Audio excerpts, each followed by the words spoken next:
Hey there, my beautiful people. Pull up a chair, grab a coffee, because I'm about to tell you a story that'll hit you right in the feels, a story about pain, revenge, and finding family in the darkest of places.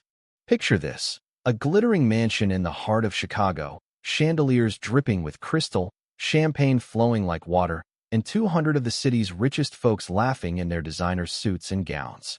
And there, in the middle of it all, is Maya Jackson, a 24-year-old server in a crisp black uniform, tray in hand, heart pounding, because she's not just serving drinks tonight, she's about to bring down an empire. Maya's got this fire in her, you know? She's been working for the Whitmore family for 6 months, invisible, just another face cleaning their floors, pouring their wine. But every night, she goes back to her tiny apartment in Englewood, walls covered in photos, receipts, timelines, a map of the Whitmore's dirty secrets. See, 20 years ago, they destroyed her mom, Lena Jackson, a maid who dared to smile too brightly, who dared to exist in their perfect world. They accused Lena of stealing, stripped her in front of their fancy guests, had her arrested while she was 7 months pregnant with Maya. The charges didn't stick, but the damage did. Lena lost everything: her job, her dignity, her future. And Maya? She grew up in foster care, bouncing between homes, always wondering why no one wanted her for keeps. When Lena died 2 years ago, broke and broken, Maya made a promise. She'd make the Whitmores pay. So there she is, weaving through the crowd at this gala, heart like a drum, knowing tonight's the night. She's got 6 months of evidence, recordings of racial slurs, wage theft, workers fired for nothing, all stored on a tiny device in her pocket. She's even rigged hidden cameras in the mansion, capturing every cruel word, every smirk. Maya's not just here to serve champagne. She's here to serve justice. She's got the guest list stacked with reporters, city council members, people who'll amplify what's about to go down. And then, it happens: she trips near a table of antique porcelain figurines, priceless things the Whitmores brag about. Crash. They shatter on the marble floor, and the room goes dead quiet. Elizabeth Whitmore, the queen bee in a $20,000 gown, storms over, face red as her lipstick. "What have you done?" she hisses, loud enough for everyone to hear. "Those were worth more than you'll ever make in your pathetic life." Maya plays the part, head down, voice shaking. "I'm so sorry, Mrs. Whitmore, it was an accident." But Elizabeth's not buying it. She pulls out a diamond necklace, waving it like a prop. "This was in my safe this morning. Now it's in the staff hallway." "You're a thief, just like your mother." The crowd gasps, phones come out, recording. Maya's stomach twists. She's never seen that necklace before, but she knows this script. It's what they did to Lena. Elizabeth's daughter, Caroline, pipes up, smirking. "I saw her sneaking around upstairs earlier." A lie, but it lands like truth. The guests murmur, their eyes hungry for drama. Elizabeth steps closer, voice low and vicious. "I'm searching you. Right now." Maya's voice cracks. "Please, don't do this." But Elizabeth nods to Caroline, who grabs Maya's arms, and her son, Nathan, joins in, holding her still. They rip her uniform open, buttons scattering like pebbles. Maya's standing there, half exposed, tears burning her eyes, 200 people watching, some horrified, some filming, all feeding off her humiliation. And then, a voice cuts through, sharp as a knife. "Stop this. Now."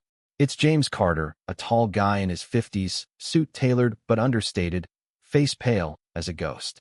Maya's never seen him before, but he's moving toward her, pulling off his jacket, draping it over her shoulders like a shield.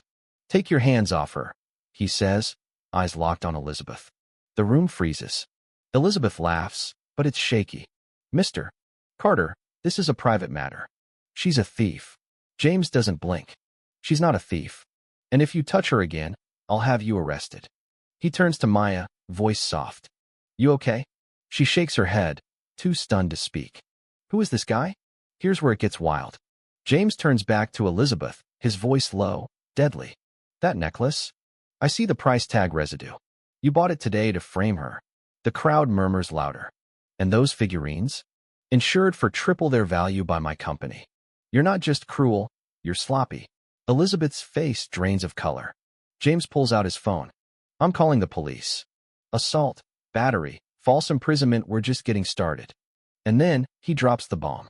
This woman you're humiliating? She's my daughter. The room goes silent, like the air's been sucked out. Maya's head spins. Daughter? That's impossible. She grew up in foster homes, no family, no adoption. But James is looking at her, tears in his eyes, pointing to a birthmark on her shoulder, a faint blue-gray spot with a tiny scar from a surgery when she was a baby. Your mom, Lena, showed me that mark 23 years ago, he says, voice breaking. She made me promise to remember it. I adopted you, Maya, but the Whitmores paid off the agency to make you disappear into foster care. Maya's world tilts.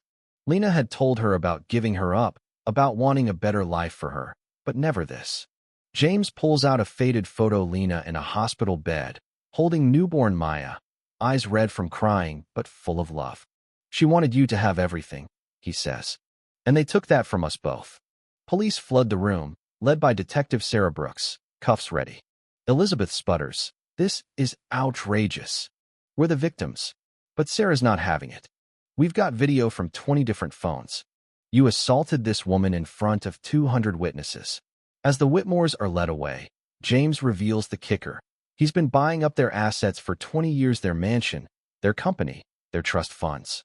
You've been living in my house, he says to Elizabeth, voice cold. And now it's over. In the weeks that follow, Maya's evidence recordings, testimonies from 47 former Whitmore employees buries them. The mansion becomes the Lena Jackson Center for Worker Justice, a haven for abused workers.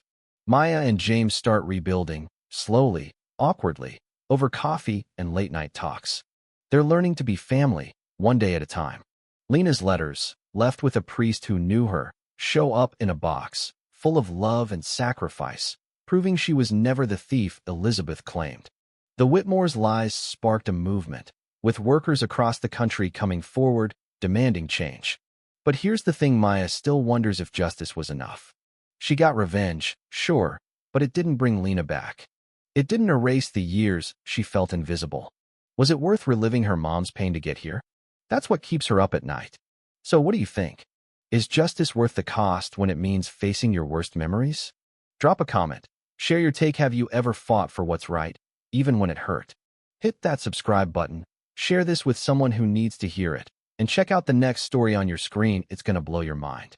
Thanks for sticking with me, fam. Let's keep these stories alive.